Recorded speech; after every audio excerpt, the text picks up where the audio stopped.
Welcome to Livegistics. In this tutorial, we'll be diving into the main reconciliation dashboard.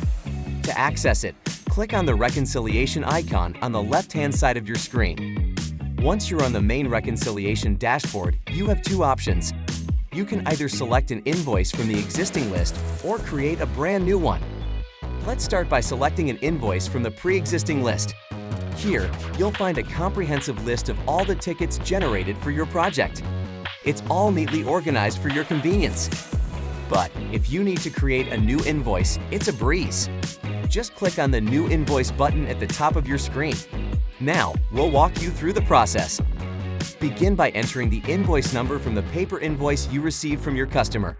Next, indicate whether the invoice came from a transporter or an aggregate supplier. Choose the originating company and then select the invoice date. Once you've filled in all the required information, simply hit Save and you're good to go. With Livegistics, we're all about making your invoicing process as smooth as possible. Visit our website today to learn how you can simplify your workflow.